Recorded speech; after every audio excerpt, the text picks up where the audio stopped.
Hey, has anybody seen Menley? We're getting ready to start our show. The guy usually sleeps here. Huh? What? Not today. We haven't even started yet. What possibly could we have done wrong 5 seconds into the show? Well, due to Menley's consistent derogatory remarks to Max Griffon.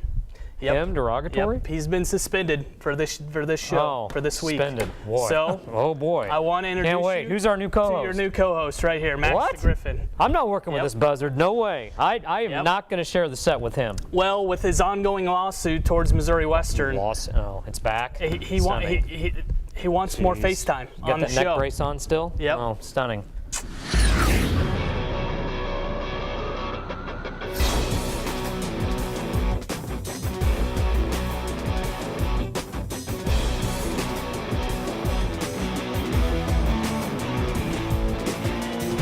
You're watching Griffon Sports Insider, presented by Spine and Sport Physical Therapy. Now, here are your hosts, Brett Easley and Ryan Menley.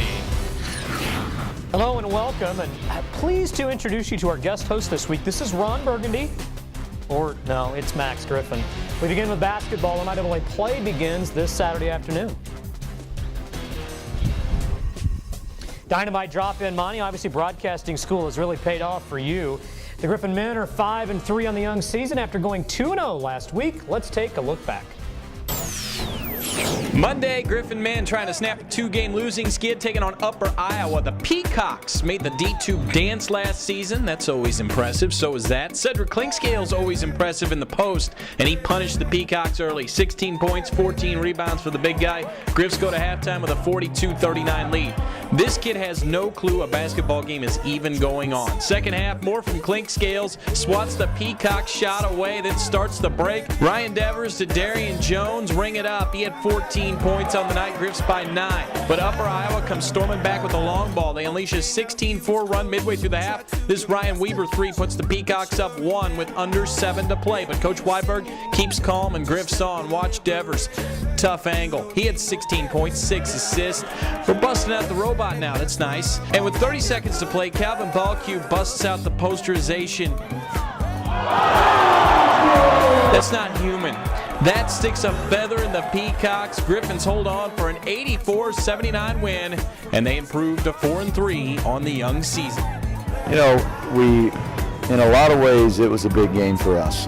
Coming off 2 straight losses, and then being on our home floor, coming back to our home floor. We really needed to play well, or at least play well enough to win, and I felt like that's what we did. We played well enough to win. If you had to pick an MVP, I think it would probably be Calvin Ballcue tonight, especially with the role that he had coming off the bench, hadn't been playing a whole lot, and by far, hands down, had his best basketball game this year. Right here with Calvin Ballcue, who had the game-sealing dunk tonight, kind of a Sports Center highlight. Take me through it.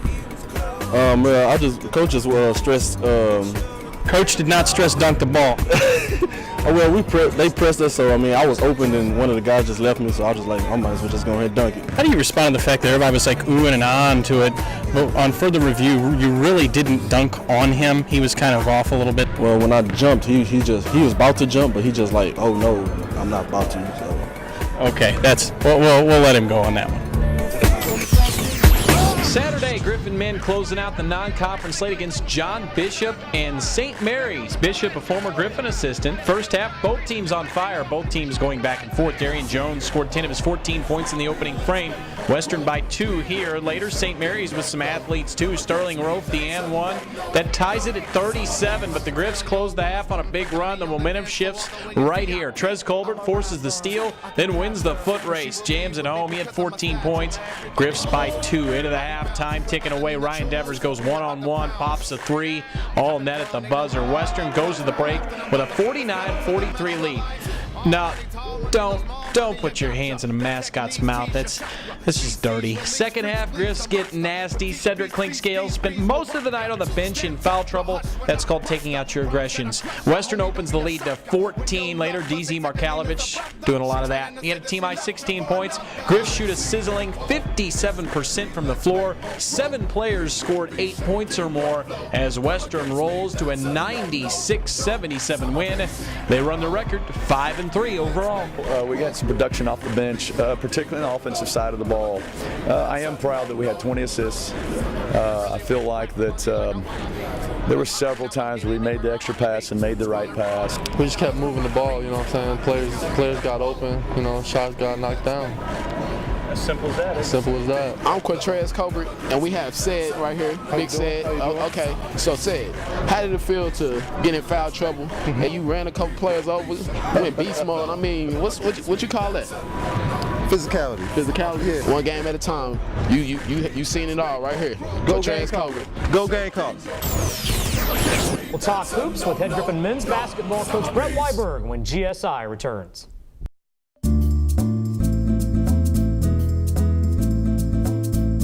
Power equals 2 times the gravitational constant times mass over the radius from the center of mass. What'd you say? Train like the pros and jump.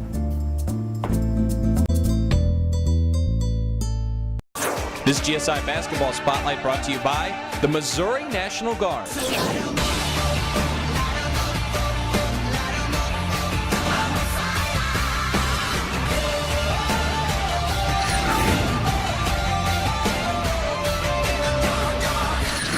Joined by head Griffon men's basketball coach Brett Weiberg. And Coach Weiberg, first of all, last week Thanksgiving, how was your first Thanksgiving in St. Joe? It was great. Had family that came You up. didn't eat too much, did you? Oh, no, I ate quite a bit, though. But family came up on my wife's side, and so it was very good. Well, let's look at the first 8 games. Hard to believe we've played 8 games already, but the non-conference schedule's over. You're 5-3, and looking at this schedule, what it could have been compared to what it is, you want to win them all, but 5-3, given who we've played, that's a pretty decent accomplishment, isn't it? Yeah, I mean, I don't want to take anything away from our kids and what they're doing, and I think 5-3 in some ways is maybe where we thought we'd be at. I feel strongly that 6-2 would have been a lot better at this point. But overall, the kids have played hard. I feel like we've been good offensively, not very good defensively, so we have a lot to work on. And you're right, it's been very, very fast. I cannot believe we're already 8 games in. We're already leading into our first conference game. And also, we're at the point we are in the academic semester. Well, we won't break down the last week's games because they saw those in a previous highlight package, but just talk about your balanced scoring overall. You had 6 players in double figures against Upper Iowa, another 5 against St. Mary. Good to see that, isn't it? Very good. Very pleased with how we share the basketball. Very pleased that we can put 5 guys on the floor that can score the basketball. And so from that respect, I do feel like the kids are doing a good job. Obviously, we can get better offensively, and we should continue to improve as we go because we know defenses against us will improve. And then hopefully, again, on the other side of the ball, we'll get a lot better. We mentioned non-conference over. Now the grind of the MIAA begins. You got 19 of these starting this Saturday against Fort Hays State. We go all the way till March 1. Before we talk about Hays, your first time through this, what do you know about this league so far? You've seen Northwest Missouri State a couple of times.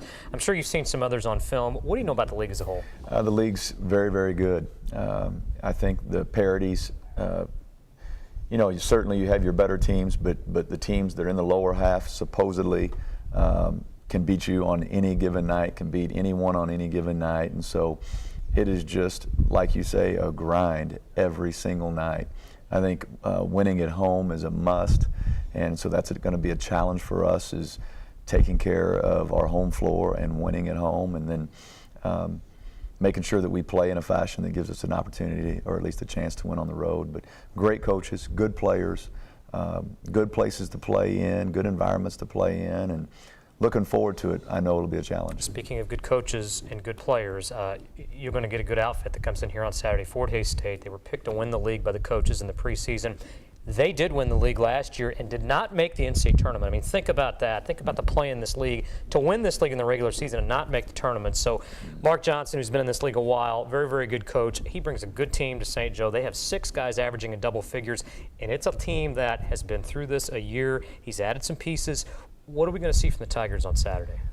I think that, just like you said, they're very well coached. You can tell on film that they know each other. The players have played, most of those kids have played with each other at least for a year, if not, in a few situations, multiple years. And then, like you say, they're used to winning. They were the #1 seed going into the conference tournament last year, so in essence, they were the MIAA champions last year in the regular season. they're a pack line defensive team. I mean, they're going to get after the ball, and they're going to try to be in the right spots off the ball, and I think they're pretty physical. They have good overall size. They're not a huge basketball team, but overall good size. They have good guard play. They bring another good guard off the bench. They're big guys averaging, 19 points a game. He's a post guy first, but can catch and face and score it as well. They're definitely a team that's not going to play super fast, but they're going to break when they can and be very opportunistic when they do. They're just a good basketball team. I said earlier today they're nothing fancy, but we know that a lot of times that equates to being good because they're very fundamentally sound, and I think they're pretty tough. Probably an appropriate time to ask this question, and we looked at this as a whole. Again, you kind of previewed the league. 19 league games. As we sit here in early December, and you fast forward to March, this may be a fair question, may not. But as you look at your team, you look at this league, what is best case scenario? Where do you think this team can finish as we sit here and talk over the next 3 months? We've been picked 11th and 12th in the preseason polls. And the only thing I want to say is I feel strongly that if we can come close to maximizing our potential, I think we're better than a 12th place team. But that means nothing because we have to prove each and every night that we're better than that. And I hope, and what we try to do is use that as a challenge to our guys. Look, this is where people think we are. This is who people think we are.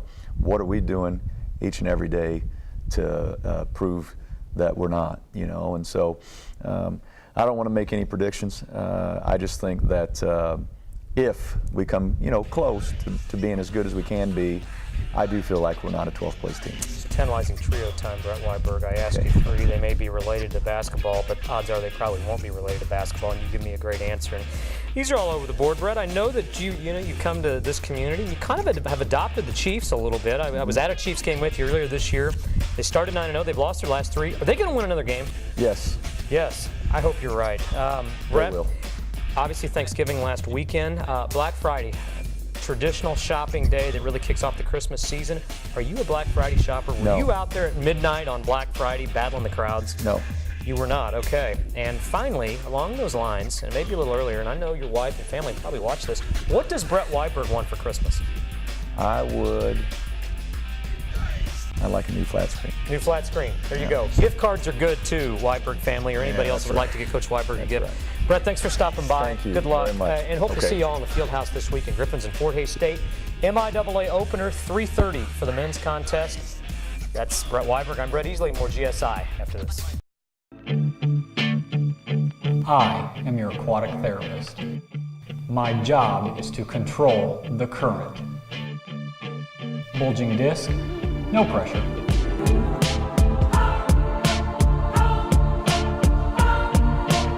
If you really want to get better faster, you have to work in water. I'm Ian Hessemeyer, and this is Spinal Sport.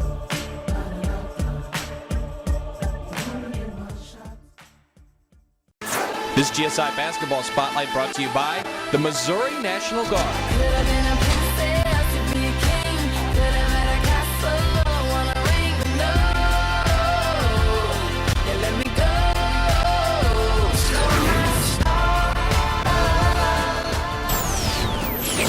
Missouri Western Women Open Conference play this Saturday in the Fieldhouse against Fort Hays State. After a 4-0 start, the Griffons stumbled last weekend, dropping 2 games in Springfield and Drury and Missouri S&T. And welcome back. We're joined by Griffon Women's head basketball coach Rob Edmondson. We're also joined by guest analyst Max Griffon, and Max will ask a question or two later on. But also, Rob, Max is also here in case you feel the need for some aggression. I mean, we have treated Max terribly anyway. So feel free to, do that as well if you need to take out some aggression throughout this, like that. So or that's not inappropriate? No, that's fine. That's fine. That is fine. So I have a little bit of that built up. I know you do, and that's why we're thinking of you. We're trying to ease your pain, so that's why Max has agreed to join us here. It's good therapy. Well, it is good therapy. And, Rob, as we look back briefly at last weekend's games, you take on the number 16 team in the country, Drury. And just to briefly look back at that game, a lot of people look at the final score and say, well, Drury, ranked team, home floor, that's why they won the game. But I was there, and I'll tell you what, we weren't outplayed, we weren't out-talented, just struggled to score a little bit. A lot of fouls in that game, and we did a lot of that. Yeah, we did. A lot of fouls. We put them on the free throw line 56 times, got outscored from the free throw line 37. to 11. So we gave up 27 points from the free throw line because we can't keep doing that. And we're going to have to get better. We're going to have to make the adjustment of not fouling and not touching and poking people in the eyes. So we're going to have to get better. And we've been outscored from the free throw line 90-40 in our last 3 games. Wow. Yeah. You turn around Saturday night, you take on Missouri S&T. You're down 5 at the half. Yeah. You come back to take a 5-point lead. Then the game ends on a 9-0 run. Just briefly recap that one. Well, we just lost our composure a little bit. We were up 4 with 2 minutes to go, and again, we put the kid to the free throw line because we fouled. They got an and one to put them up 3, and then we come down and miss a shot, 3-point shot to tie the game, and then foul again, and they go to the free throw line, make 2 free throws, and that's kind of where the game finished up. So very frustrating. We're frustrated right now as a staff. We're going to have to do a better job of teaching our kids to make the adjustments that we have to make with the new rules that are in place, and we just got to do better. Speaking of frustrated, and I'm not going to ask you the obvious question because coaches get it asked all the time. You practice free throw shooting. We know you do that. Sure. As a coach, how frustrating is it to sit and watch those free throws being missed continually? Well, it's very frustrating, and it's just about being tough and stepping up in a game situation. I mean, we can go to practice today, put them on the free throw line, tell them to shoot 100 free throws, and every kid will make 70 to 80% because it's not a game-like situation. In the game, when there's something on the line, when you're tired, your legs are tired, you've been running up and down the floor, now fatigue's a factor, the crowd's a factor, the game clock, scores situation's a factor, and then the kid's mindset's a factor. So those are all things that we've got to get tougher at. It's just a toughness, and we just don't have that toughness right now to step up the line or the confidence to do it. And then on the other end, we continue to do a lot of this, a lot of fouling. They're making their free throws. So it's a double-edged thing. Not only we're not making ours, they're making theirs, and it's making it hard for us. Shame on me, I've asked all the questions. Max, I know you had a question. Yeah, that's a crazy question. Let's move on. Yeah. Moving right along. Speaking of moving on, well, hard to believe, we have played 6 non-conference games, and it's early December, and that means the grind of MIAA play begins. And you know what? It's not an easy start. Fort Hays State comes in Saturday. They beat us twice last year. They have a lot of players back from last year's team. Talk about the challenge we're going to face on Saturday. Well, they're very good. I think they have one of the best post players in our conference, if not in the country. They bring back, I think, 4 starters or their 5 starters on a team last year that I thought was an NCAA team. They were 23-6, didn't make it in the tournament for some reason. So they're beating people pretty handedly so far this season. Obviously, they'll have a tough test at Central Missouri on Thursday.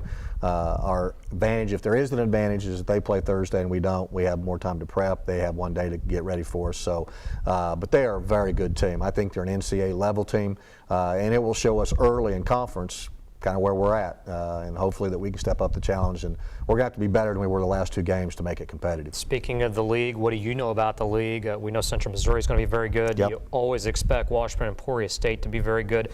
What do you know about the league? The traditional powers are still powers. Emporia State, Pittsburgh State, Washburn, Hays, and Central Missouri. Those teams are all good, and then you go to the next tier, and those teams are all good enough to beat you on any given night. It's going to be a tough row to hoe, and we just got to really buckle down and get focused on what we got to do. Speaking as tough as it's ever been, it's tantalizing trio time, and I love the answers you always provide. You're just always quick and witty. And by the way, folks, we don't give him the questions ahead of time. That's the beauty of this. Off the cuff. Max and I actually collaborated on this. And, Rob, we know about the national holiday Black Friday, and I know you weren't shopping because you were traveling, but did you also know about Cyber Monday, obviously online shopping? Are you a Cyber Monday shopper? I am not, but I watched Amazon.com was on 60 Minutes last night, and it was amazing the amount of stuff, 3,000 orders per second. Wow. Cyber. How about that for some Well, it's a dynamite drop. And speaking of Cyber Monday as a follow-up, when do you start your Christmas shopping? You strike me as a Christmas Eve shopper, but maybe I'm dead wrong on that. Yeah, you're right. You're correct. But with a lot of thought, it's a lot of forethought. I just wait till the last minute to get it. I'm not a shopper. I'm a buyer. Shopper is a buyer. I like that. I kind of am too. I've got to admit that. And finally, along the lines, because it's Christmas holiday season. I mean, Thanksgiving officially starts at. Do you decorate your home? I mean, is it Clark Griswold? You walk up and the entire power shuts off when you turn it on, or what is it? Open invitation to my house from anybody to come see what my wife does with our house. Be there. Yeah. Okay. We're not so much Clark Griswold on the outside, but the inside of our home. Is Winter Wonderland on the inside. My wife does it upright. So, Griff, despite all the abuse you took today, you're welcome to come over. come check out the Edmondson house, drop by, come see it. We've got some really neat stuff.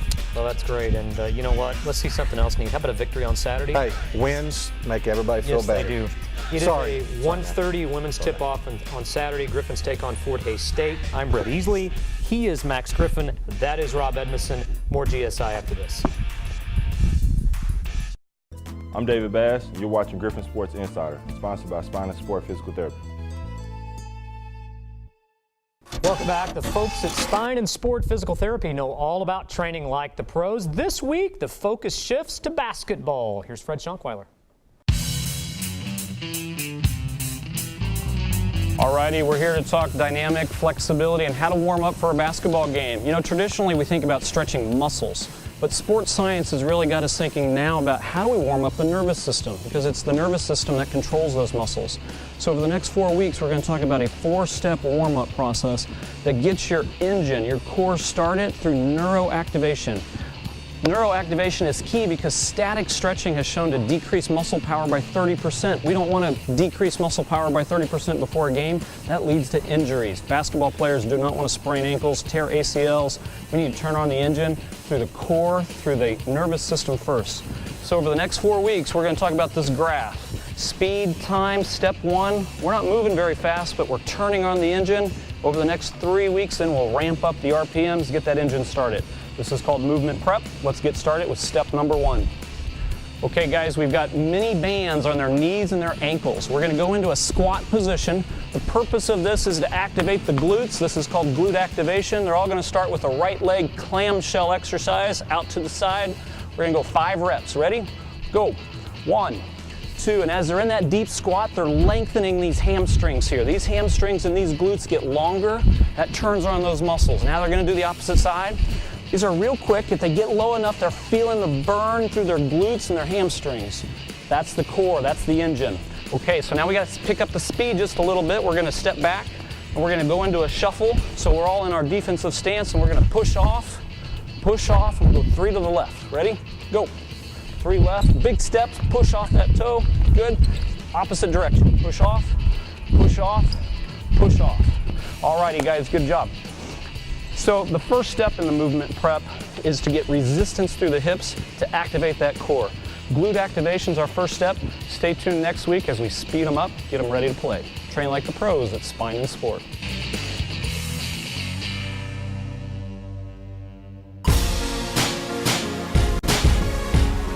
St. Joe's really produced quite a few professional athletes in the last few years.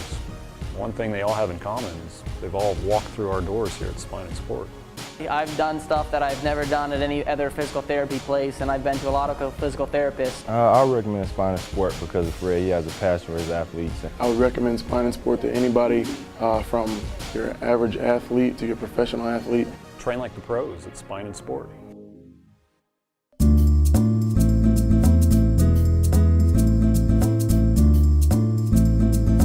Sometimes I wonder if Elvis had hip pain.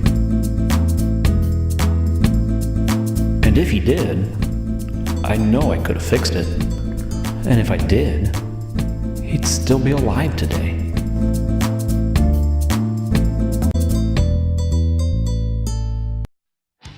Well, welcome back. Final segment. And Max, you've resurrected this lawsuit. Are you going to be doing this from now on? Are you going to be back? You know, let Minley come back? I know he's been suspended. Is he back next week?